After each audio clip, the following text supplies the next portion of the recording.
Gerard Butler a fait de This is Sparta l'un des cris de guerre les plus reconnaissables du cinéma d'action moderne, et a bâti une carrière en incarnant des hommes qui semblaient impossibles à briser.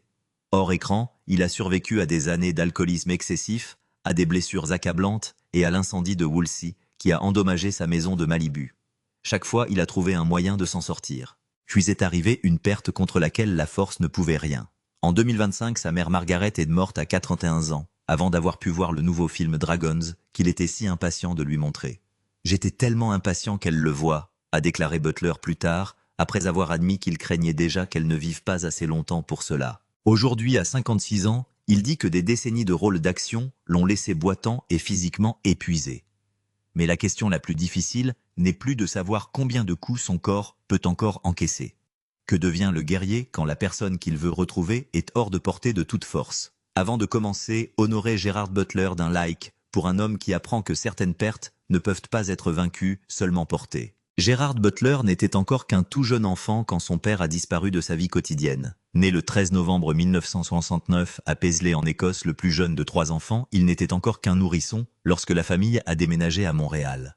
Le mariage s'est rompu peu après et Margaret Butler a ramené les enfants en Écosse. Gerard est ensuite resté environ 14 ans sans voir son père, et pendant une partie de cette enfance, il ne savait même pas si Edward était vivant. « Ma mère était tout pour moi », a-t-il dit plus tard. Margaret est devenue le parent qui est resté. Gerard l'a appelée son héroïne. Elle est revenue avec 3 enfants, a suivi des cours du soir et est devenue chargée de cours en études commerciales, puis chargée de cours principales.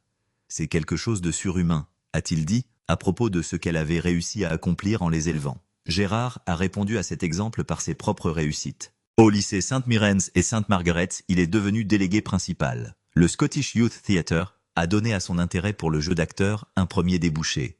Une grande famille élargie entourait les enfants d'affection. Mais même cet amour ne pouvait répondre à la question que son père avait laissée derrière lui. Pourquoi était-il resté absent si longtemps? À 16 ans, le père que Gerard n'avait pas vu depuis 14 ans a soudainement réapparu. Il est rentré de l'école et on lui a dit qu'Edward était là.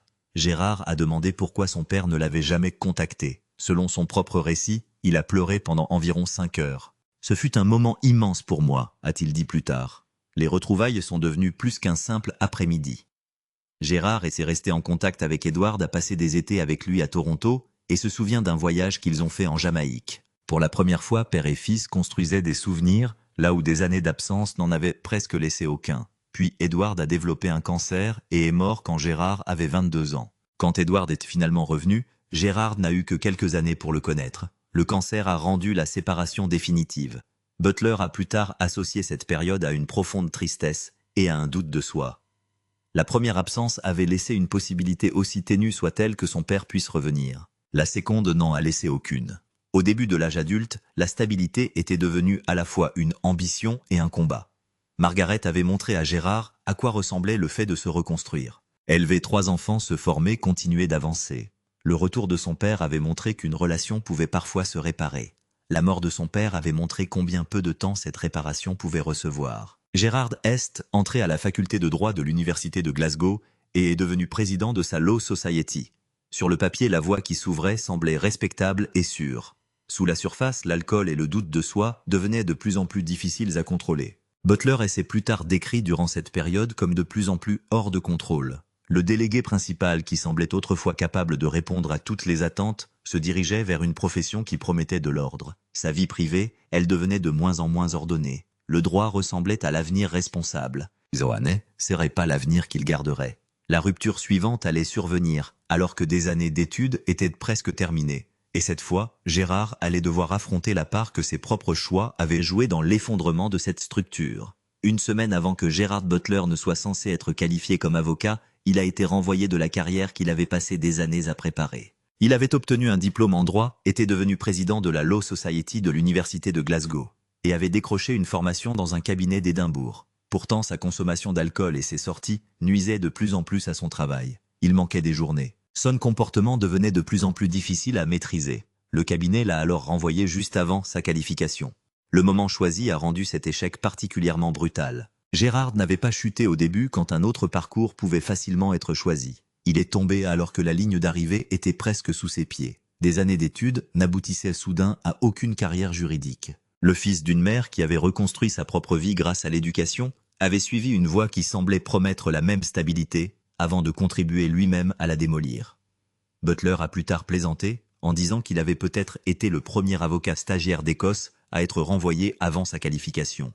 Des décennies plus tard, il pouvait dire que cela lui avait ouvert la voie. À l'époque, aucune carrière d'acteur ne l'attendait pour récompenser cet échec. Il avait survécu à une grande perte qu'il n'avait jamais pu contrôler, l'absence puis la mort finale de son père.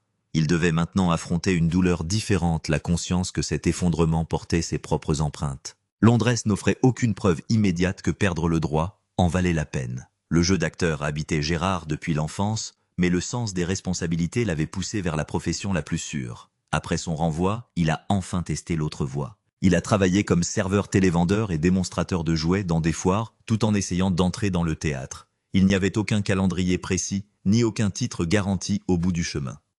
Une connaissance de ses années au théâtre de jeunesse écossais, devenue depuis directrice de casting, l'a finalement rapproché des auditions pour le Coriolan de Steven Berkoff. Gérard a passé 2 jours à assister aux répétitions pendant que d'autres acteurs lisaient, avant qu'on ne l'autorise enfin à auditionner lui-même. Berkoff lui a offert une petite place dans l'ensemble. Ce rôle ne promettait ni gloire ni richesse, ni même un autre emploi. Butler a plus tard qualifié ce jour de « jour le plus heureux de ma vie ». Il venait d'arrêter de boire, et au lieu de retourner au pub, il est rentré chez lui à pied en pensant « Mon Dieu, c'est mon rêve ».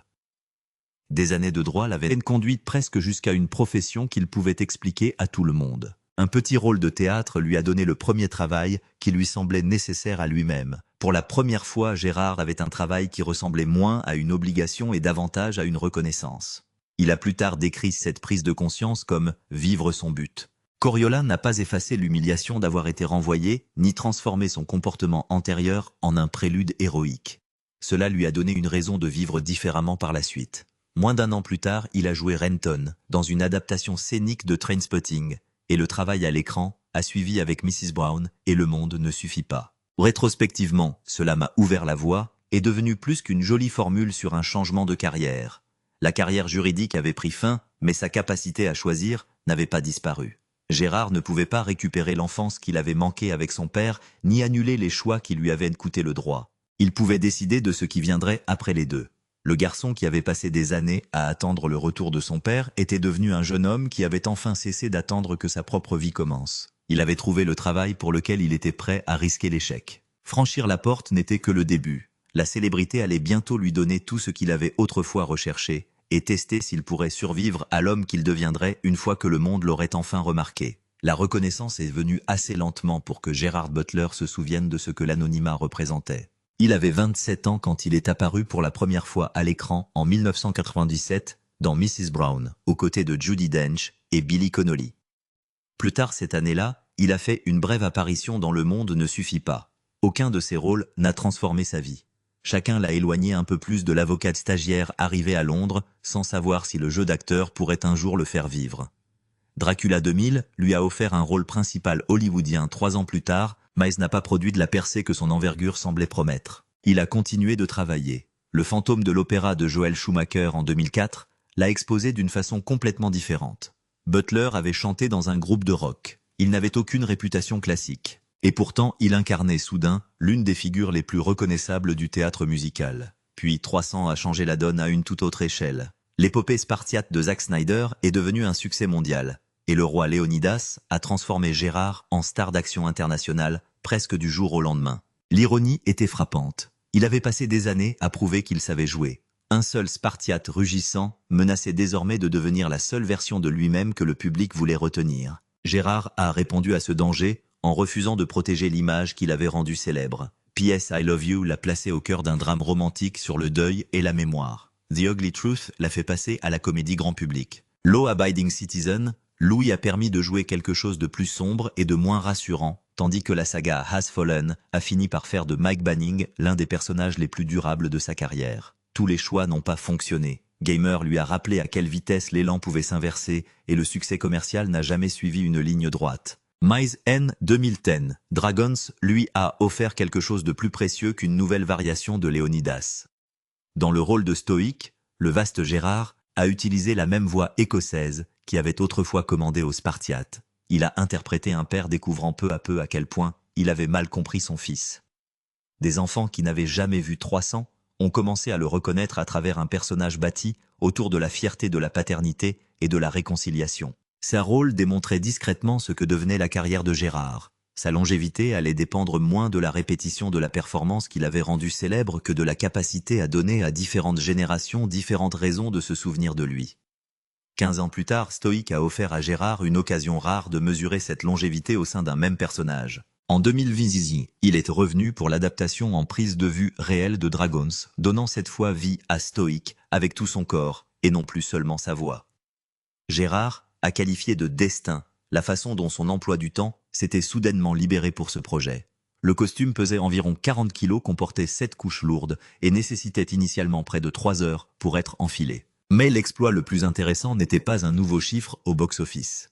Gérard avait créé Stoic pour la première fois à 40 ans. Vers le milieu de la cinquantaine, il est revenu avec 15 années supplémentaires de rôle de père, de relations, de blessures, de déceptions et d'expérience derrière la même voix. Léonidas l'avait rendu instantanément reconnaissable. Les comédies romantiques, les comédies, les thrillers, l'animation et les franchises avaient empêché cette reconnaissance de devenir une prison. Au moment du retour de Stoic, Gerard Butler n'avait plus besoin de prouver qu'une seule performance n'avait pas été un accident. La question la plus difficile était ce que ce travail accumulé avait exigé du corps qui portait tous ces hommes différents. Le danger est entré dans la vie professionnelle de Gerard Butler par des moments censés rester maîtrisés. Sur le tournage de Lara Croft Tomb Raider, le berceau de la vie en 2003, il s'est plus tard rappelé être resté suspendu la tête en bas pendant une scène de tir et avoir brièvement perdu le contrôle de la direction de l'arme, manquant de tirer vers Angelina Jolie. Pendant 300, les blessures physiques étaient devenues si fréquentes que Gérard se souvient que chaque jour quelqu'un était emmené à l'hôpital. Une cascade, impliquant un véhicule sur un plateau tournant, lui a fait porter le coup directement lorsqu'une scène avec un Range Rover a mal tourné. Butler a plus tard déclaré que ce choc lui avait détruit le coup. Même P.S. I Love You, un drame romantique très éloigné des scènes de bataille, a produit l'un des incidents dont il se souvient le plus vivement. Pendant une scène de danse comique, une pince métallique de bretelle s'est détachée et a frappé Hilary Swank à la tête, l'envoyant à l'hôpital. Gérard est resté sur place après que l'équipe soit partie avec elle. « Je me suis simplement mis à pleurer », a-t-il dit plus tard. Le contraste était difficile à ignorer. Les films pouvaient donner au danger l'apparence d'une chorégraphie précise. Les conséquences réelles surgissaient souvent de la plus infime erreur de timing, de matériel ou de contrôle. L'océan a fait disparaître jusqu'à l'illusion qu'un acteur pouvait toujours maîtriser ce qui allait suivre. Pendant le tournage de Chasing Mavericks dans le nord de la Californie en décembre 2011, Gérard a été pris par des vagues puissantes et entraîné sous l'eau. Il a finalement été secouru et emmené au Stanford Medical Center pour observation. Il a plus tard reconnu avoir cru que la situation était devenue mortelle.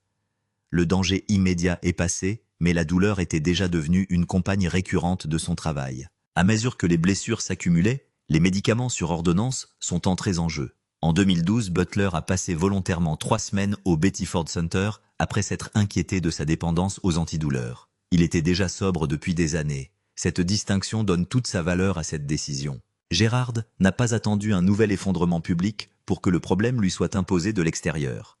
Il a compris que les médicaments censés rendre la douleur supportable commençaient à occuper trop de place, et il a cherché un traitement pendant que le choix lui appartenait encore. À l'écran, l'entêtement pouvait rendre un héros captivant. Loin d'une caméra, l'entêtement pouvait empêcher un homme d'admettre que la méthode qu'il utilisait pour tenir le coup était devenue un risque de plus. Les avertissements se sont poursuivis.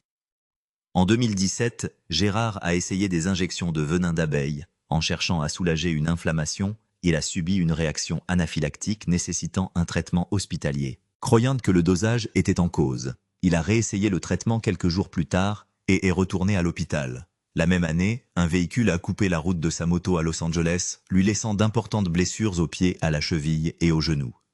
Gérard s'est plus tard souvenu que cette période l'avait poussé à penser « il doit forcément y avoir autre chose ». Des années plus tard, Den of Thieves 2 Pantera a apporté une nouvelle épreuve. Après de graves problèmes de santé, il s'est complètement déchiré le ligament croisé environ 1 mois avant le tournage. Il a filmé une grande partie de cette suite physiquement exigeante avant qu'une opération ne puisse le réparer. C'était un cauchemar, a-t-il dit. Courir, se tenir debout et les chorégraphies d'action n'étaient plus des abstractions sur l'endurance. C'était un des mouvements qu'un genou abîmé devait négocier un par un. Au milieu de la cinquantaine, Gérard avait assez d'expérience pour distinguer le courage du déni. La leçon utile n'était plus qu'il pouvait encaisser les coups. C'était qu'un corps qu'on ignore sans cesse finit par prendre ses propres décisions. La question qui se posait au-delà de ces blessures était donc plus vaste qu'une simple guérison de plus. Quel genre de vie tout cet effort était-il censé préserver? L'incertitude entourait encore Gerard Butler, alors que l'une des personnes les plus proches de lui connaissait une version de sa vie que le public ne verrait jamais. Une femme rencontrée au théâtre de jeunesse écossais, devenue des années plus tard directrice de casting, a formé un couple avec Gérard, alors qu'il peinait à trouver sa place dans le métier d'acteur. Pendant un temps, il a travaillé comme son assistant, assez proche des auditions pour voir d'autres interprètes recevoir les opportunités qu'il voulait encore pour lui-même. Elle a connu l'ancien avocat stagiaire dont la carrière respectable s'était effondrée, alors que la qualification était presque à portée de main. Elle a connu le jeune homme portant des scripts sous le bras, attendant que le jeu d'acteur devienne quelque chose de plus substantiel qu'un simple espoir. Et elle faisait partie de sa vie durant la période où Coriolan lui a enfin donné son premier point d'ancrage professionnel. Elle a connu Gérard, alors que le métier d'acteur était encore assez fragile pour échouer. C'était avant les avant-premières, les franchises ou les répliques cultes qui pouvaient rendre ce risque rassurant. Des années plus tard, le public associerait Gerard Butler aux armées, aux explosions et aux sorties internationales. Leur relation appartenait à cette vie incertaine qui existait avant que rien de tout cela ne puisse être imaginé. Rien dans cette histoire ne semblait inévitable. Le succès a changé l'échelle de ce début. La scène est devenue le cinéma. Les petits rôles sont devenus des rôles plus importants. L'incertitude londonienne a cédé la place aux voyages internationaux. Des productions ont fini par se construire autour du nom de Gérard. Elle n'est pas restée pour la vie que sa carrière allait plus tard créer.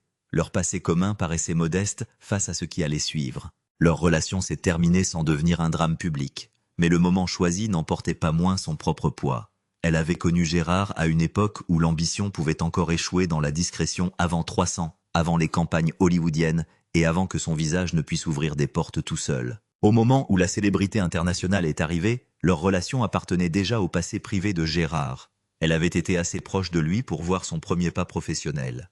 Le monde a commencé à le reconnaître seulement après que leur vie se soit séparée. Le jeu d'acteur a fini par donner à Gérard le but qu'il recherchait. Il n'a pas pu préserver les personnes exactes, les circonstances ou les relations qui l'entouraient pendant qu'il était encore en quête de lui-même. La célébrité a plus tard offert à Gérard des possibilités que son jeune lui-même à Londres pouvait à peine imaginer. En 2019, il a commencé à sortir avec la mannequin et actrice roumaine Madalina Ghenea et s'est publiquement décrit comme plus heureux et plus apaisé durant cette période. Il s'est plus tard souvenu avoir pris l'avion pour Milan à peine quelques jours après l'avoir rencontré à New York. Ce geste appartenait à une vie faite de moyens de mobilité et d'accès autrefois impensables. Pourtant, ces avantages ne pouvaient pas régler ce qui existait entre deux personnes. Gérard et Ghenea se sont séparés en 2013. L'argent pouvait raccourcir un trajet. La célébrité pouvait rendre les continents plus faciles à traverser.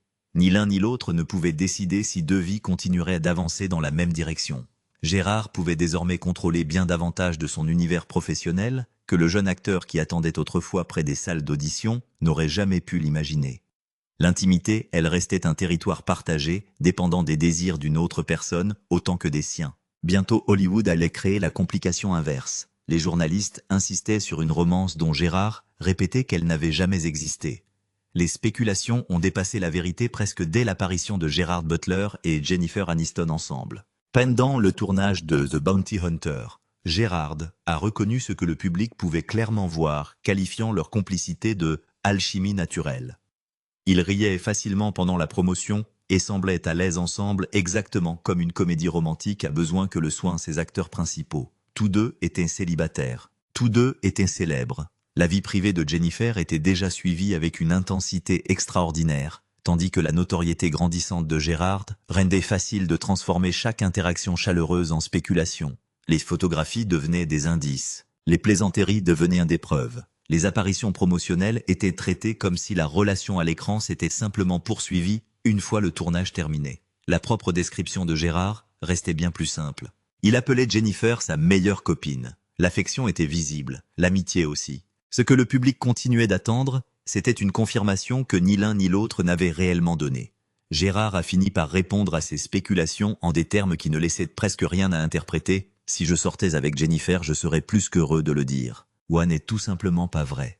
Leur alchimie avait été suffisamment réelle pour porter une comédie romantique. Leur amitié était suffisamment réelle pour que Gérard en parle avec chaleur. Une relation amoureuse n'était pas quelque chose qu'il a jamais confirmé. Le détail le plus révélateur était de voir à quel point une réponse aussi directe avait peu freiné l'histoire une fois que la presse People avait déjà décidé de ce que cette relation devait signifier. Gérard n'avait pas besoin de transformer l'amitié en romance pour que Jennifer compte pour lui. Il avait déjà vécu des relations qui s'étaient réellement terminées et des personnes dont l'absence avait véritablement changé sa vie. Jennifer appartenait à une autre catégorie, quelqu'un à qui il tenait dont la place dans sa vie était sans cesse redéfinie par des personnes extérieures. Des millions de gens pouvaient avoir l'impression de bien connaître Gerard Butler, tout en sachant moins sur une relation privée que les deux personnes qui la vivaient réellement. Cet épisode a révélé l'une des distorsions les plus étranges de la célébrité. Un acteur peut passer des années à convaincre le public de croire en une intimité créée pour une caméra.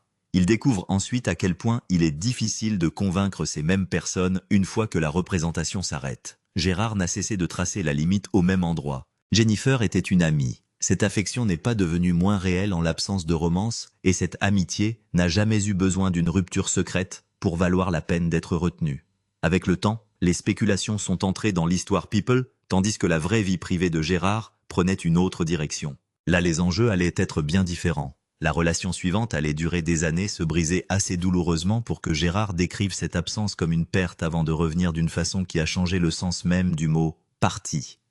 Morgan Brown est entré dans la vie de Gerard Butler après que la célébrité eut rendu la vie privée plus difficile et les déplacements presque constants. Cette promotrice immobilière et designer a été associée à lui pour la première fois en 2014 et leur relation est devenue l'une des plus longues de sa vie privée d'adulte. Elle n'a jamais été parfaitement linéaire. Ils se sont séparés en 2016 et ont été revus ensemble en 2017. Gérard avait déjà admis à quel point le travail pouvait envahir le reste de sa vie, confiant cette année-là à People, je n'ai pas de vie personnelle. Les tournages l'emmenaient d'un pays à l'autre. La promotion ajoutait encore des voyages. Morgan maintenait sa propre carrière et sa propre identité. Quoi qu'ils aient construit, cela devait exister autour de deux vies indépendantes plutôt qu'une seule personne disparaissant dans l'autre. En 2019, elle se tenait aux côtés de Gérard à l'avant-première d'Angel Has Fallen. Cette image ne prouvait pas une permanence. Elle montrait quelque chose de plus modeste. Après la distance et une séparation antérieure, la relation avait tout de même trouvé une nouvelle période durant laquelle les deux personnes choisissaient d'occuper la même vie. La rupture de 2020 a touché Gérard plus profondément qu'il ne s'y attendait. Après plus de 6 ans d'une relation en dents de scie, il a dit « J'ai perdu un être cher d'une façon différente. Et cela a été très difficile, bien plus difficile que je ne le pensais. » C'est cette formulation qui donne à cette rupture tout son poids émotionnel. Il n'a pas accusé Morgan de trahison, n'a pas transformé la séparation en scandale, ni ne s'est présenté en victime. Il a décrit une absence. Quelqu'un pouvait encore être en vie, encore quelque part dans le monde, sans pour autant occuper la même place dans le quotidien d'une personne. Pour Gérard, ce changement faisait assez mal pour mériter le langage de la perte. Il n'y avait aucune cascade à réussir, aucun délai à devancer, aucun traitement physique capable de décider si une autre personne allait revenir. Un homme habitué à résoudre des problèmes concrets se retrouvait face à une situation où l'effort seul ne pouvait déterminer le résultat. La relation existait entre deux volontés et une seule personne ne pouvait jamais contrôler les deux. Morgan a fini par revenir dans la vie de Gérard et leur relation est de nouveau devenue une partie de sa vie publique dans les années qui ont suivi. Mais ces retrouvailles n'ont pas effacé ce que la séparation avait signifié, tandis que leur issue restait encore incertaine. Cette complexité distingue le chapitre de Morgan des autres pertes dans la vie de Gérard. Son père était autrefois revenu après des années d'absence avant de mourir. Morgan est parti puis est revenu. Certaines absences contiennent une possibilité, d'autres finissent par devenir permanentes. Gérard avait vécu suffisamment des deux pour comprendre que cette distinction est rarement visible au début. Une porte peut se rouvrir, mais personne n'a le droit d'exiger qu'elle s'ouvre. L'azur et tour de Morgan lui a offert quelque chose que le deuil n'aurait jamais pu lui donner. Une autre conversation, une autre journée partagée, une autre chance pour que la relation existe au présent. Cette différence allait devenir plus douloureuse encore lorsque Gérard affronterait des pertes pour lesquelles aucun retour ne pourrait jamais être promis. 2 ans avant cette séparation de 2020, une autre forme de perte était déjà entrée dans la vie de Gerard Butler. En novembre 2018, le feu a atteint sa maison de Malibu à une échelle qu'aucune production n'aurait pu maîtriser.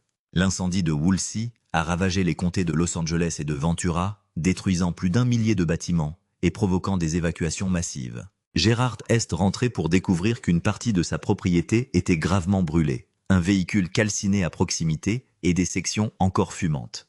En filmant avec son téléphone ce qu'il en restait, il a simplement dit « Bienvenue chez moi, à Malibu, à moitié détruit ». Gérard a rapidement porté son regard au-delà de sa propre perte, qualifiant cette période de déchirante pour toute la Californie, et rendant hommage aux pompiers. Il a plus tard souligné que sa propre maison n'avait été que partiellement détruite, alors que de nombreux voisins avaient tout perdu. L'événement avait endommagé quelque chose de personnel et de familier, pourtant Gérard a refusé de placer sa propre perte au centre d'une catastrophe touchant des milliers de personnes. La star d'action ne pouvait alors faire guère plus que se tenir au milieu des dégâts et reconnaître que d'autres familles avaient perdu davantage. L'urgence est passée plus vite que le travail de reconstruction. Il fallait évaluer la toxicité des lieux. Les décombres devaient être déblayés. Les autorisations déterminaient quand les fondations endommagées et les sols contaminés pourraient être retirés. Des mois après les flammes, il voulait toujours voir la propriété restaurée. Le vouloir était différent de pouvoir la restaurer. Gérard a qualifié son retour là-bas d'expérience très triste et émouvante. Pourtant, sa réponse la plus significative s'est tournée vers l'extérieur. En quelques jours, il a aidé à organiser une collecte de fonds de la Malibu Foundation chez Morgan Brown, où les participants ont réuni près de 2 millions de dollars pour les personnes touchées par les incendies. En évoquant les familles essayant d'expliquer à leurs enfants ce qui s'était passé, Gérard a déclaré à The Room « Nous sommes ici ce soir pour essayer de remédier à cette situation ». Cette phrase révèle une distinction utile. Il ne pouvait pas accélérer chaque inspection sur sa propre propriété, ni rendre à un voisin la maison qu'il avait perdue. Il pouvait cependant utiliser son accès, son argent et sa visibilité pour faciliter les premières étapes du rétablissement d'autrui. L'incendie avait réduit ce que Gérard contrôlait. Il n'avait pas réduit ce qu'il pouvait offrir. D'autres perturbations ont suivi, dont le vol en 2019 d'une caravane Airstream de 1969 que Gérard avait acheté pour la restaurer. Mais la conséquence la plus importante n'était pas tant un objet manquant de plus que le nombre de certitudes ébranlées coup sur coup. En août, Gérard a déclaré que l'incendie, son grave accident de moto et d'autres difficultés l'avaient poussé à tout remettre en question. Les dégâts matériels pouvaient être réparés lentement. Les objets pouvaient parfois être remplacés. La construction pouvait reprendre une fois le déblaiement et les démarches administratives autorisées. Rien de tout cela ne rendait la destruction initiale insignifiante. Les maisons comptent parce que la vie quotidienne s'y rassemble. Mais la perte matérielle laissait tout de même ouverte la possibilité qu'une autre version soit reconstruite. Cette distinction allait plus tard devenir douloureuse d'une façon totalement différente. Gérard avait désormais vu des murs brûler, des terrains endommagés, des biens disparaître. Pourtant, l'effort pouvait encore être orienté vers le remplacement ou la reconstruction. Des années plus tard, il allait perdre quelqu'un pour qui aucune quantité de travail, d'argent, de planification ou de patience ne pourrait créer une seconde version. La perte irréversible est survenue le 4 février 2025, quand la mère de Gerard Butler, Margaret Cole, est morte à 41 ans. Elle était le parent resté après que le père de Gérard eut disparu de son enfance quotidienne et la femme qu'il a maintes fois qualifiée de son héroïne. Margaret était revenue en Écosse avec 3 enfants. Elle avait poursuivi ses études et bâti une vie professionnelle tout en les élevant. Des années plus tard, quand Gérard a abandonné la voie respectable du droit pour tenter sa chance dans le jeu d'acteur, il s'est souvenu avoir reçu une lettre d'elle. Elle lui disait que ce qui comptait, c'était son bonheur, et qu'elle l'aimerait quelle que soit la direction qu'il choisirait. Elle l'avait connu avant même que ce pari ne produise la moindre preuve de réussite. Margaret avait connu le garçon qui manquait de son père, l'étudiant qui semblait destiné à une profession conventionnelle. Le jeune homme dont la carrière juridique s'était effondrée, l'acteur recommençant à zéro à Londres, et finalement la star reconnue dans le monde entier. Des millions de gens ont appris à connaître Gerard Butler à travers ses interprétations. Margaret, elle gardait les souvenirs de la personne qui existait avant qu'il n'y ait quoi que ce soit à jouer pour eux. Un espoir restait inachevé. Gérard voulait que Margaret voie l'adaptation en prise de vue réelle de Dragons. Elle est morte avant que le film n'arrive dans les salles. J'étais tellement impatient qu'elle le voie, a-t-il dit plus tard, se souvenant qu'il craignait déjà qu'elle ne vive pas assez longtemps. Le scénariste-réalisateur Dean DeBlois a organisé pour que le film achevé lui soit dédié. Gérard a décrit Margaret comme forte, fougueuse, gracieuse et belle, avant de la relier directement au père qu'il incarnait à l'écran. Si Stoïque avait eu une mère, ça aurait été la mienne. À la fin du film apparaissent les mots dédiés à la mémoire aimante de Margaret Cole. Des millions de personnes ont pu voir le travail auquel Gérard avait consacré des mois. La personne qu'il était le plus impatient de le lui montrer n'en a jamais eu l'occasion. Le film a préservé son travail, la dédicace a préservé son nom. Ni l'un ni l'autre n'ont pu lui offrir le moment qu'il avait espéré partager avec elle. L'influence de Margaret s'est poursuivie au-delà d'un générique de fin. Gérard soutenait depuis longtemps l'association Mary's Mills, et avait voyagé avec elle pour passer du temps auprès d'enfants bénéficiant de repas scolaires. La vie de décès de sa mère invitait elle-même à faire des dons à cette association caritative. Le lien entre mère et fils s'est donc poursuivi à travers quelque chose de concret. Margaret avait reconstruit une famille par le travail et l'éducation. Gérard a plus tard utilisé une partie de ce que la célébrité lui avait offert pour soutenir des enfants dont les opportunités pouvaient dépendre d'une chose aussi basique que d'être nourris à l'école. Elle a vécu assez longtemps pour voir la plus grande partie de cette vie extraordinaire née de la décision risquée qu'elle avait autrefois soutenue. Ce qu'elle n'a pas pu offrir à Gérard, c'est de nouvelles retrouvailles. L'absence de Morgan avait fini par prendre fin. Une maçon endommagée pouvait être réparée. La mort de Margaret a établi une frontière différente. Gérard pouvait porter ses mots, son exemple, la dédicace et les causes qu'elle chérissait. Il ne pouvait pas créer un jour de plus où elle serait physiquement présente pour recevoir quoi que ce soit de tout cela. À partir de ce moment-là, l'amour devait continuer sans possibilité de retour. Le sens est devenu une mesure plus profonde de la vie de Gerard Butler qu'une nouvelle démonstration de force. Son engagement de longue date auprès de Mary's Mills, la conduite au Libéria et en Haïti, loin des avant-premières et des plateaux de tournage, là où cette association caritative écossaise fournit des repas scolaires à des enfants vivant dans des communautés touchées par la pauvreté. En 2025, l'organisation nourrissait plus de 3 millions d'enfants chaque jour d'école. Gérard n'a pas créé Mary's Mills et son action ne dépend pas de sa célébrité. Ce que révèle son engagement, c'est l'endroit où il a choisi de placer une partie de l'accès que sa carrière lui a finalement offert. La reconnaissance peut attirer l'attention. L'argent et la mobilité peuvent déplacer des ressources. Un homme familier peut orienter un public vers un travail se déroulant bien au-delà du divertissement. L'avis de décès de Margaret invitait à faire des dons à Mary's Mills, reliant l'engagement public de longue date de Gérard à une œuvre caritative également citée à la fin de la vie de sa mère. Ce que Gérard a reçu de la célébrité pouvait encore être orienté vers quelque chose d'immédiat. Aider des enfants à atteindre une salle de classe, un besoin fondamental déjà satisfait. Le travail lui-même reste bien vivant. À 56 ans, Butler ne se contente pas de jouer le rôle cérémoniel d'une star d'action vivant de rétrospective. En 2012, il est revenu dans le rôle de Stoic dans l'adaptation en prise de vue réelle de Dragons. Et il reviendra à nouveau pour la suite prévue en 2027. En 2026, Greenland to Migration l'a de nouveau placé au cœur d'une histoire de catastrophe autour d'un père essayant de protéger sa famille. Gérard y est revenu à la fois comme acteur principal et comme producteur. Quand on lui a demandé comment il s'en sortirait face à une véritable catastrophe, il a répondu par une plaisanterie qui a démoli le mythe de son invulnérabilité. « Je serai parmi les premiers à tomber ». Empire City a prolongé ce virage de carrière tardif. Il l'a placé devant la caméra dans le rôle d'un pompier, tout en lui donnant des responsabilités derrière la caméra en tant que producteur. Il est loin le jeune homme qui attendait autrefois près des salles d'audition. Gérard avait autrefois besoin que quelqu'un l'autorise à passer une audition. Des décennies plus tard, il fait partie de productions qui permettent à d'autres acteurs techniciens et équipes de bâtir leur propre carrière. Cela signifie qu'il a désormais assez d'expérience et d'influence pour contribuer à faire avancer d'autres carrières. La vie de Gerard Butler aujourd'hui est plus révélatrice que la mythologie d'un homme qui refuserait simplement de se briser. L'image du héros d'action indestructible a peut-être fait sa célébrité, mais l'expérience a donné des limites à cette image. Il a parlé ouvertement de ce que des années de travail physique ont coûté à son corps. La vie lui a appris que l'effort ne peut pas contrôler toutes les relations, inverser un deuil ou protéger tout ce qui compte du changement. Aucune de ces expériences n'a besoin d'être transformée en bienfaits cachés pour avoir un sens. Mary's Mills donne une partie de sa visibilité, un but au-delà du divertissement. Prodwire lui permet de créer des opportunités autant que des performances. Le jeu d'acteur reste un choix qu'il continue de faire même si son coût physique devient de plus en plus difficile à ignorer. La véritable mesure de Gerard Butler n'est plus la quantité de coups qu'il peut endurer. C'est ce qu'il choisit de faire de la vie de l'influence et du temps qu'il lui reste devant lui. La guerrière a rendu Gerard Butler célèbre. L'homme qui a appris que la force n'est pas la réponse à tout laissera peut-être, en fin de compte, le plus grand héritage. Si l'histoire de Gerard Butler vous a marqué, partagez en commentaire le rôle ou le moment dont vous vous souviendrez toujours.